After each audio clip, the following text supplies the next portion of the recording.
Awesome. Well, happy Friday. We're going to get started. Some people will still be joining, but as you kind of come in, and like I said, for those that weren't here, we'll welcome you to come off camera and really kind of get that full, more similar to in-person networking experience. Welcome to February's FWA meeting. I'm Christy McGill, and I work on the virtual meetings committee. So trying to help come up with the programming for these.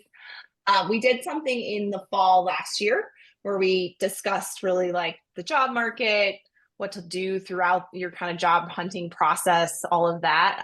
And we thought it would be nice to kind of do another session on something similar. So I'm excited to have Ryan Sigler here from Spec Search. I think that's correct, Ryan. Sorry. But Spec is a female owned executive sales marketing product development search firm, and they specialize in the food and beverage industry and have been doing so for 30 years. So you've probably seen, since this industry is small, you maybe have seen Ryan around on LinkedIn, and he's fantastic. We're really happy to work with him actually at my organization. So Ryan is going to talk to us today a little bit about just the job market as a whole right now, and kind of set up the framework for what's happening this year and some of the shifts and changes. And then we're going to start in on kind of some different topics tied to this, right? So we'll just kind of talk through like resumes and LinkedIn optimization. My notes don't want to move with me, kind of some interview strategies, what you kind of want to look to own in those conversations. And something I'm super passionate about is the follow-up actually post interview, because in my experience, that's where I personally in hiring see the most candidates actually fall short. They'll come off and I have fantastic conversations with them, but I'm looking at like how do they lead the process post that. So that was a topic I was excited to add in. And with that, I will kick it over to Ryan to start us off. Thanks, Christy. Hello, everybody. Happy Friday. Thanks for having me. I really appreciate you hosting me for this meeting and appreciate everything that FWA does. I'm excited to talk about this topic because it's a topic that's front of mind for a lot of people right now. And I told Christy just before we jumped on, everybody joined the conversation, that we've been getting a lot of inquiries lately about what the overall job market looks like. And I think that's a good place to start. And I'm going to start by calling this the Debbie Downer portion of the meeting. So I'm going to get this out of the way. And I say it not to be a downer, but more to set expectations realistically, because what we've noticed really going back since October here is sort of a palpable tension among job seekers that things are shifting, and that is correct. Things are shifting noticeably for the first time in 4 years. So going back to COVID, what happened is everyone remembers, the world shut down. A lot of companies in food service industry specifically overcorrected because we knew it was going to disproportionately affect food service. So a lot of cuts, a lot of severances, a lot of furloughs, things like that. At the same time, there was government assistance, and we had this dynamic where people weren't spending money. So come 2021, we have people with loaded bank accounts, and all of a sudden the world started coming back online, and the food service manufacturers knew that they overcorrected. So they started hiring back, but not everybody was ready to go back, right? And some people had money, and job seekers could call the shots. I want to work remote. I want to be hybrid. And, companies would have to give in if they wanted talent that they desperately needed. So really for 2021 through 2024, job seekers held all the cards for the most part, and companies didn't have a choice. But the bad news, the Debbie Downer portion of this, is that the party's over in that regard. And a lot of people are starting to feel it. We can feel it by the calls we're getting asking about the job market. The food service industry doesn't have the rosiest outlook for 2025. I have a lot of clients telling me that flat is the new up. You have operators that are being affected by inflation that continues to rise. Nation's Restaurant News just reported, I think this week, maybe even yesterday, that if the tariffs that are proposed all go through, not to get political, but if the tariffs go through, that could increase restaurant prices by 30%. And it doesn't take a rocket scientist to figure out what's going to happen if restaurant prices go that high. Things are going to come down. So there's just a lot of, operators are starting to feel the strain. There's a lot of uncertainty out there. So companies are more reluctant to hire. So what that means is 2025, unfortunately, job seekers, that now it's the hiring companies that are starting to hold the cards again. And I just say that to set expectations realistically. Now, the good news is what we're going to talk about here today and what Christy's going to facilitate is how to stand out in this job market, because we are also seeing as more and more people are looking for new opportunities, we are seeing that a lot of people are out of practice. And there are a lot of simple things that you can be doing to help differentiate yourself from the talent pool that's out there. So that's where we stand. Thank you, Ryan. And I think that's a helpful, helpful perspective for all of us to have, especially since two of my team are here. So that way they know, no kidding. Um, no, so I think let's start off with resumes and LinkedIn. Because also I think that's changed a ton over the last period of time too. Like how much does LinkedIn matter? And start kind of there, and then maybe talk through a little bit like just best practices / common mistakes or things you're seeing that people Sure. could do across resumes and LinkedIn. Sure. So if we're going to talk about going out and finding a new job, I think we should start with LinkedIn, because it's something that, surprisingly, there are still a lot of people who are reluctant to either use or utilize it to its full potential. When I first started, I want to say I started using LinkedIn in my first year in recruiting, 2004, dating myself. So I've been using it for 21 years. And I can tell everyone out there that it's honestly, in the 21 years I've been using it, it's only become more important. It has never become less important. I get a lot of comments from people saying I don't like using LinkedIn because I don't use social media. So let's start there. It's not social media and should not be used like social media. It's a professional networking site. And while there are people out there that are using it more and more like social media, that's not its primary purpose. So if you're one of those people who's thinking I don't like it because it's social media, you have to get that out of your head. That's not what this is. It's not Instagram, it's not TikTok, it's not Facebook. It's different. There are more and more companies are not only are utilizing LinkedIn in the sense that even if you have a good resume, even if your resume is put together well, and they go and look at the LinkedIn profile and you've put little effort into it, well, for a few clients, it's an automatic disqualifier. It's becoming more common. At the very least, it's a check against. So they want to see you active on LinkedIn. If you're and for certain functions, I will say it's weighted higher for sales. If you're in sales, you should have a good LinkedIn profile. You're marketing yourself. Marketing, good segue into that. But there are people who I know that are exceptional salespeople that have a great track record, that have some significant accomplishments, that put zero effort into their LinkedIn file. All of a sudden they start looking for jobs and they seem, they wonder why that's held against them despite this, strong reputation in the industry. It's because LinkedIn has become an entity of its own. And it's become important in the business world, and people people want to know that you know how to properly utilize it. So a few things on LinkedIn. One, you got to have a profile picture. I still see people who don't have a profile picture, leave it blank. Not only should you have a profile picture, it should be clear, up to date. It doesn't have to, I tell everybody, you don't have to be a supermodel, but it needs to look presentable. It needs to be professional. I have examples of someone who has a LinkedIn profile picture of them in a men's room with a stall in the background. I have people take it in their car. No, you need to put some thought into it. And it's not about appearance, it's looking presentable. And one simple thing that a lot of people don't do is have a cover photo behind you. Statistics show that your profile is 3 or 4 times more likely to be stopped on if you simply have a picture behind your profile picture. And it's find a picture that you think represents what you represent to the market, right click, put it in there. It's a simple thing. You want to have your work history on there. You don't want to copy and paste your resume because that's too much. You want to give kind of a brief synopsis of each position, each tenure. You want to have your education on there. But what's more important almost than what's on your profile, aside from the things that I just mentioned, is being active on LinkedIn. And what I mean by that is you don't necessarily have to be an influencer or post videos and content regularly like I do, but you should be liking relevant articles. You should be reposting relevant articles. There's an algorithm to LinkedIn, and the more you're active on it, even commenting and liking and reposting other people's things, it makes you more visible. And that's the name of the game, is to be more visible. So, um, that's the basics with LinkedIn. Christy, do you want me to add some more, or do you want I'm me gonna to? add I'm gonna add one thing on LinkedIn just because I learned it recently, Sure. and it actually changed my perspective, made it simpler. Actually, reposting something without adding your own thoughts to it, like LinkedIn prompts two ways.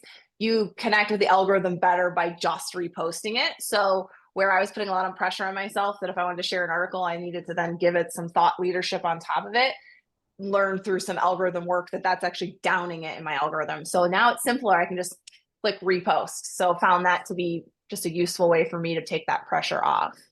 Um, Ryan, what do you see like resume wise, in terms of, I think now with LinkedIn, it's almost a little bit harder because it feels like LinkedIn is a resume for some people and then for other people less. So what is really key in terms of what people are doing on their resume? Are you seeing a lot of issues with like AI and errors there? Thank you. Thank you. Thank you for saying that.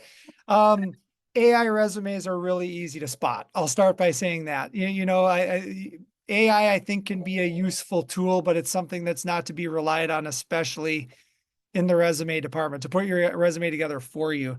It's interesting because I actually posted a video there. There was another search firm out there that the video went viral on TikTok claiming that we're going to see the end of resumes. I don't think that that's true. I'm not seeing it. I could be wrong, but I still see the resume being the most important tool you have if done correctly.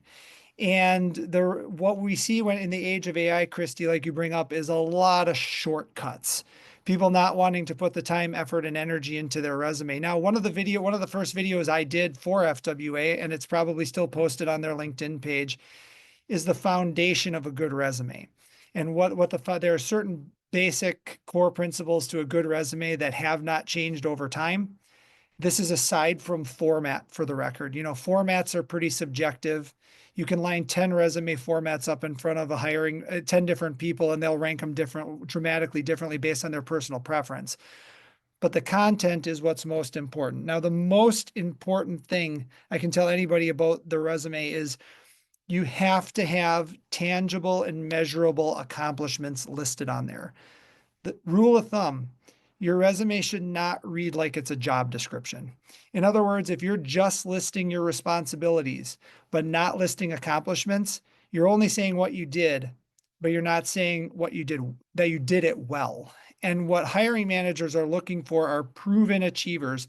The more clear it is that you had success in your last position or in each position, the more likely it is that that hiring manager is going to stop on your resume and give it attention. If I'm reading your resume and I don't know a single achievement you had, I'm going to throw it off to the side. And this is a very real scenario that I tell everybody to think about. Imagine the hiring manager has 5 to 10 minutes between calls to flip through 50 resumes, because this is a very real scenario. What's going to make them stop on yours? And if you're looking at your resume, you got to ask yourself, be critical. Like, would you stop on your resume? So there was a study done on the gaze pattern of resumes. I talked about this in the video with Julie that we did originally. They actually studied it was in Psychology Today, how a hiring manager will look at a resume typically. And what they do is this: they look at your name, the very top name, location, which I'm going to get to in a second. Then they'll go down right to the most recent position and read that. And if they like that, then they'll go back and read the rest. So when you look at all these different resume formats, just know that whatever you decide to write in between your name and your most recent job is probably going to get skipped over. There's a very good chance. So what you accomplished in your most recent position is what's going to capture their attention. So tangible and measurable accomplishments. Going back to AI, Christy, I like the way you put this when you said keyword stuffing. We're seeing a lot of this, and I think this is a good indicator of an AI resume. I always call it like a corporate buzzword word salad, like we're optimizing, synergizing, but I'll read these resumes and after a paragraph being like, what do you do though? Like, what is your job? What are you responsible for? So I think people try to punch up these, corporate buzzwords a lot without getting to the substance, when the substance, as going back to the meeting I did with Julie, is the foundation. If you think about a house, The substance of the resume is the foundation. Everything else is the structure itself. So the structure can be pretty, but if it's on a bad foundation, it's still going to crack. It's still going to show flaws. So make sure the content is centered around measurable accomplishments, and you can format the rest as you see fit. But again, measurables, the example Christy gave is increased sales by 30%, launched 7 new SKUs, added these new customers. And this is a sales specific one, but a lot of in sales positions, I say, don't be afraid to list specific accounts that you manage. I've had some people say, well, Ryan, isn't that proprietary? No, it's proprietary if you say what you're selling, if you discuss, proprietary business that you do with that account, but there's nothing proprietary about saying, I manage Cisco, for example, and that's something else that, aside from a tangible and measurable accomplishment, and this might be more sales specific, but that's something else a hiring manager wants to see. Do you have experience with this specific account, this specific segment, or am I going to have to train you on that? Awesome. That was very helpful. Thank you. I definitely have a very dusty resume. But I think that's part of it too, even if you're like not job searching, keeping like track of your own accomplishments, like it just makes it easier if you're in that position or decide to then brush up a resume. I've learned that that's almost, you can kind of keep it up to date along the way. It's helpful. Let's talk a little bit about, Actually, jump in. I was just going to jump in. Every year before we break for the holidays, because we close our firm between Christmas and New Year's because it's a dead week for us anyway, I always do a video reminder. I'm going to give you a homework assignment this holiday break. Update your resume. It's a good time of year to do it. It's slow. Do it every year. Add your most recent accomplishments, because I can't tell you how many people we have coming to us. I haven't done a resume in 15 years. Well, it's a lot harder to go back 15 years and try to remember everything than it is every year to tweak it just a little bit. So get your document set and then just put yourself a calendar reminder, December 26th, December 27th, update your resume with last year's accomplishments. Even if you're not looking for a job, then you don't have to scramble if you run into the unfortunate circumstance where you have to find a job. So Christy, excellent point.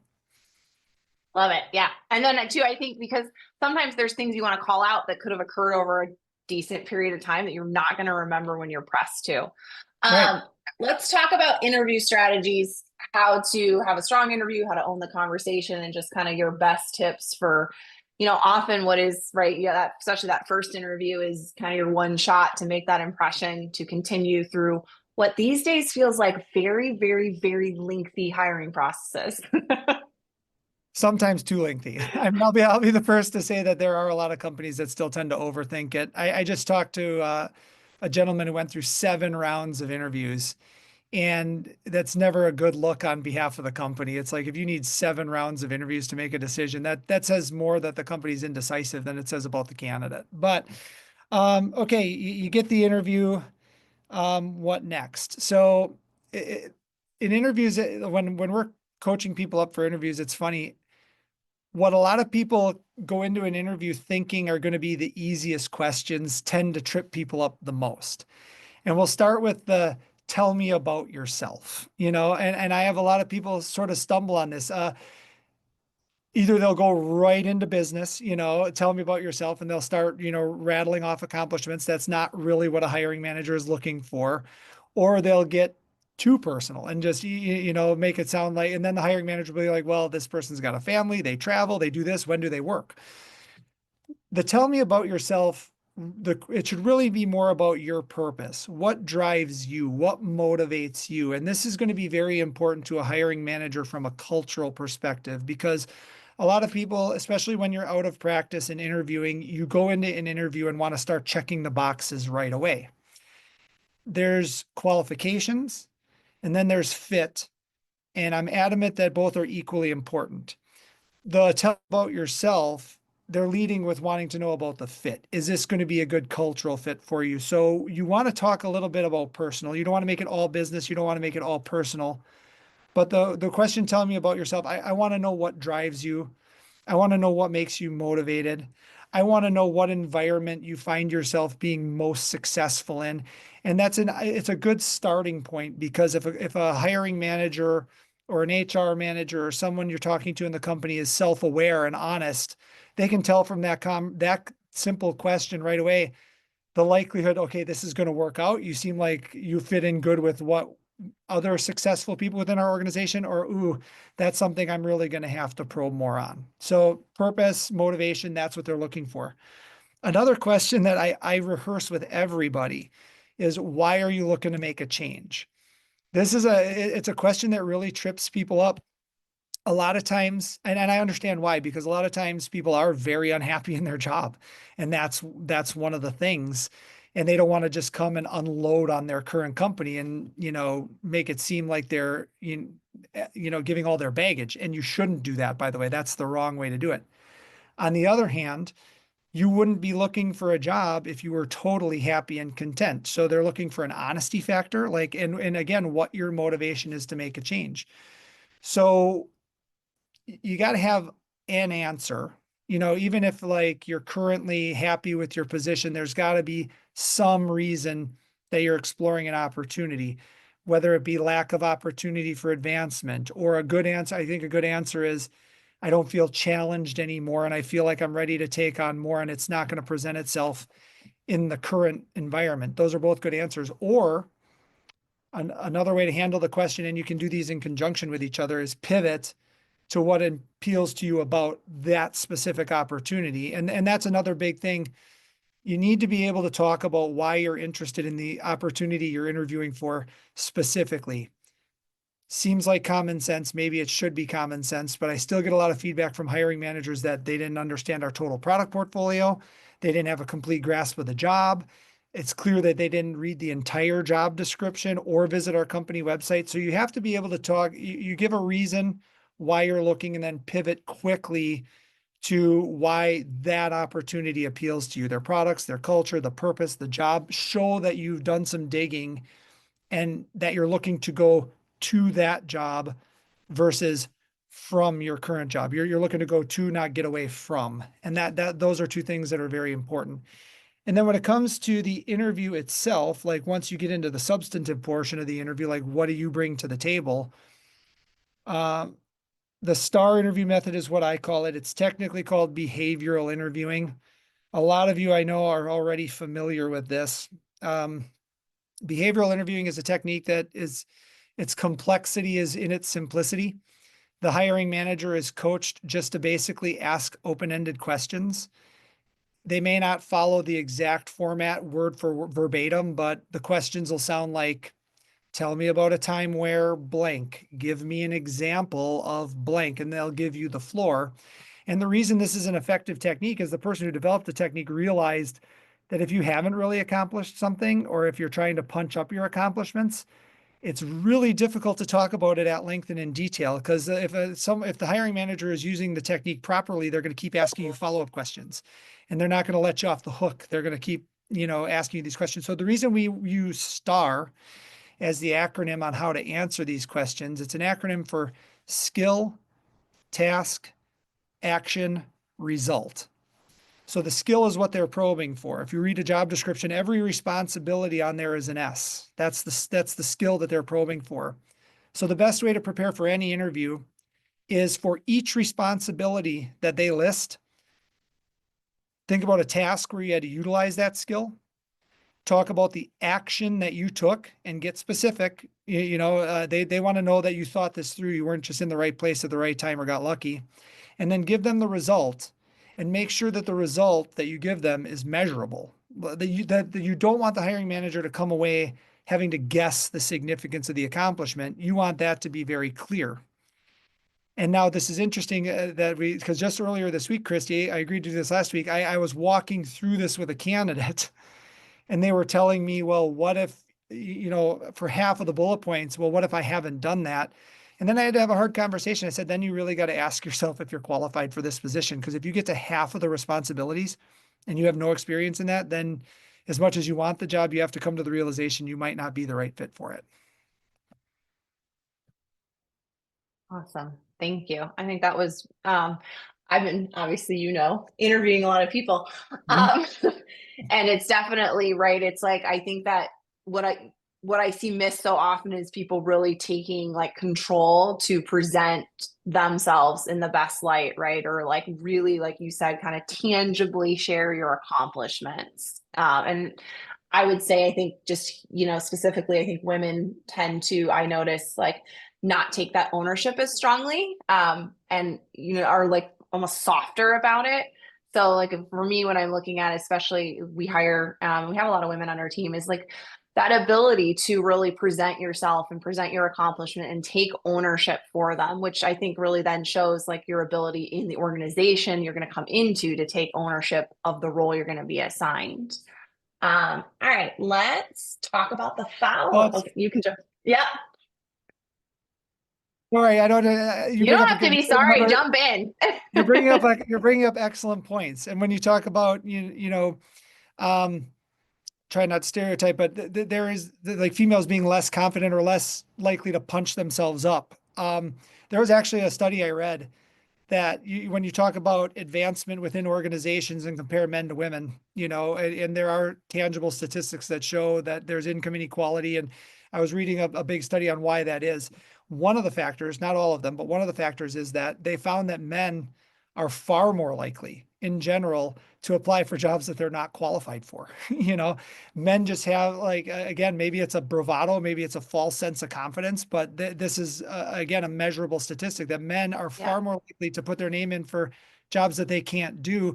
Whereas what you're touching on, Christy, is I do talk to a lot of females who I think are very capable of doing the job, but they'll say something to me like, well, I feel like I'm bragging. I don't want, so what I say to that is if you're in that mindset that you're a humble person, and I think humility is a great quality, and it doesn't mean that you're not a rock star. It just means, I think humility is more good than bad, but keep it fact-based then.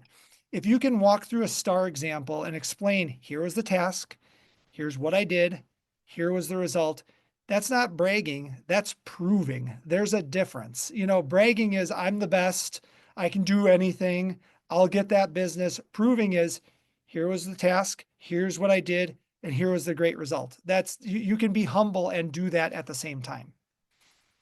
Yeah, and usually I feel like the people that are bragging, I can tell that they're Yeah. almost like self fake inflating versus giving me like factual accomplishments. Yeah, and there are a lot of statistics right around men versus women.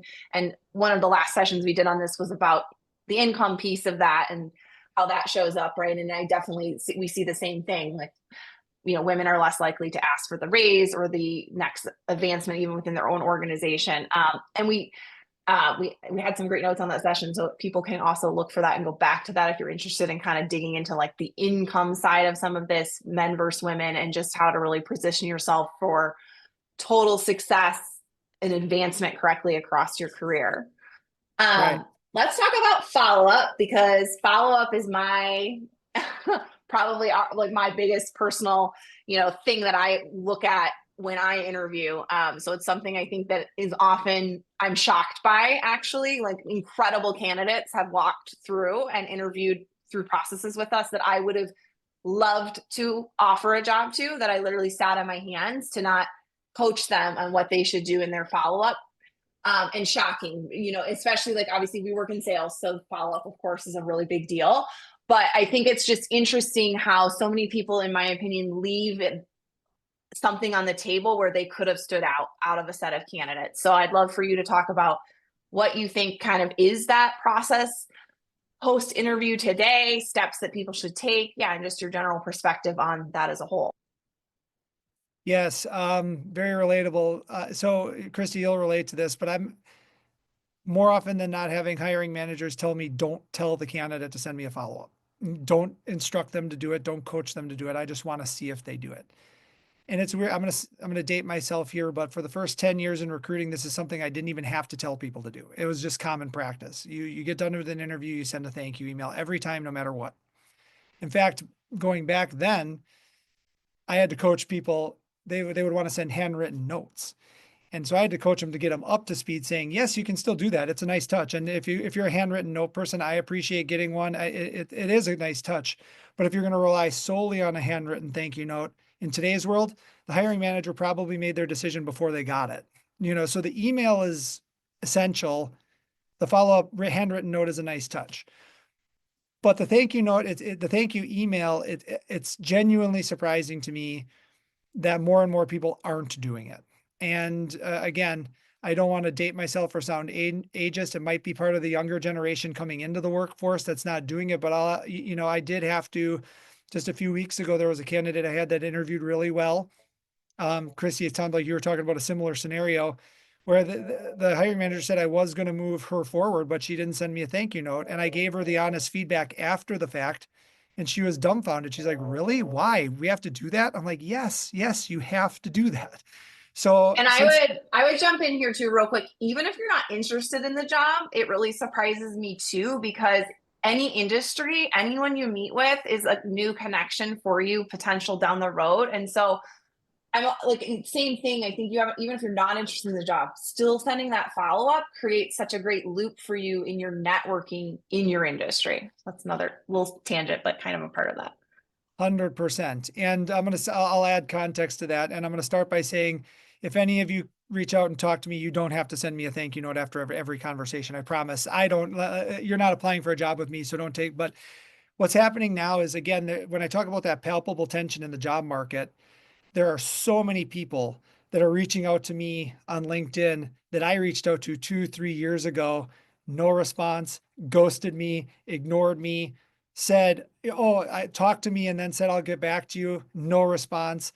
That are, there's one gentleman in particular I'm thinking about who's like frantically trying to get a hold of me one day. Like, let's talk. Here's my resume. It's like, well, sure. Now that you need my help, you're frantically trying to get a hold of me. When I wanted to talk to you, you ghosted me. So going, like, piggybacking on Christy's point, yeah, even if you're not interested in the job, thank them for their time. Say, keep in touch down the line. You never know when your paths are going to cross again. And food service is a very, very small, incestuous industry. So you want to leave every interaction with a positive impression, because you never know when it'll come back to bite you. And I feel like I should Yeah, add, and in this market too, like recruiters reach out a lot. I mean, I get one a lot in my inbox, and I always just, again, thinking ahead, like we never know where recruiters will go. I always send a quick note. Thank you so much. Super happy in my role. Love to stay connected, right? Because when I do need a job, to your point, I probably should go back to the people that at one point pulled me and were interested in speaking to me about a role. yeah. And on the flip side, if a recruiter ghosts you, don't forget that either, because we always make a point to get back to people regardless. And I get bombarded with messages on LinkedIn. So I'd be lying if I told you one never slipped through the cracks. But for the most part, you always hear back from me within 24 hours, unless something like that happens. And if I get a second message, I respond. But especially if you're like I have so many people tell me, like, the recruiter represented me on an opportunity I interviewed and then never heard back from anybody. I would argue that that's a recruiter you shouldn't work with anymore. So that's more for you. But so with the follow-up note, going back to the follow-up note, you can keep it. You don't want to write a novel. It shouldn't be too short. It shouldn't be too long. You don't need to write War and Peace, but you should start by just saying thank you for your time, and assuming if you are interested in the job, maybe 2 or 3 quick points on where you thought you really connected, based on the conversation you had. You brought out, and you're making your case, and then follow up by asking specifically, when can I expect to hear from you? And if they respond and tell you when, make sure that you're following up the day after that if you don't hear from them by then, but ask them, when can I expect to hear back from you? Yeah, and I will say somebody on this call that we interviewed, that we hired, used a great question that we really liked, which was, is there any other questions you have or anything that's giving you pause that you want to dig into? And some format of that, right, of like continuing to like ask more questions, whether at the end of your interview or in your follow-up. I think a lot of things, what I see in the follow-ups we get are just like people, they hammer out a quick thank you, but it doesn't sound like they're asking for any more like information, like Ryan said, like next steps, which show to me again, like that knowledge that you know how to move business along whatever industry you're in. So yeah, I don't know. I just feel like follow-ups are so important. Or I have a lot of people say, like, they close with, what are next steps? And I remind people, well, you're kind of letting the hiring manager off the hook then, because I can tell you what next steps are without saying whether or not you're going to them. That's an easy question for me to answer. I think it's better to say, do you feel comfortable moving me forward? Or is there any reason you wouldn't feel comfortable moving me forward? And even if they give you the politically correct answer, well, I have to evaluate and we'll get, and most of them do, you asked for it and they remember that. Yeah, and I will say we've had very few, we've had a couple candidates that we've passed on that have taken the step to ask for feedback, which stands out in my memory today. Like I could tell you who those three people were because it's so rare. And I think if you really have an appetite and you're out there job hunting and you are getting passed, having the comfort level to ask for that feedback and take it in can be incredibly valuable. Because I'm not gonna give it. That's not my place to really give that unless you ask. But I feel like that's a missed opportunity. I see like people are still like hounding like they want the job, but they don't actually ask me like why was I not a fit for the role, which might help shape it for kind of that next one. Well, as we head towards the end here, we're happy to take some questions in the chat, or we can just, if you want to pop on quick and ask it. I'll give Ryan the right to say no to a question if it's too complicated or not maybe broad to the group. But if you have some specific questions, we have about 7-ish minutes left here, and we would be happy to kind of take some of those in. Sure. And I'll be happy to answer what I can, but I was talking to when it comes to hiring, there are a lot of on the record and off the record answers, so I'll do my best.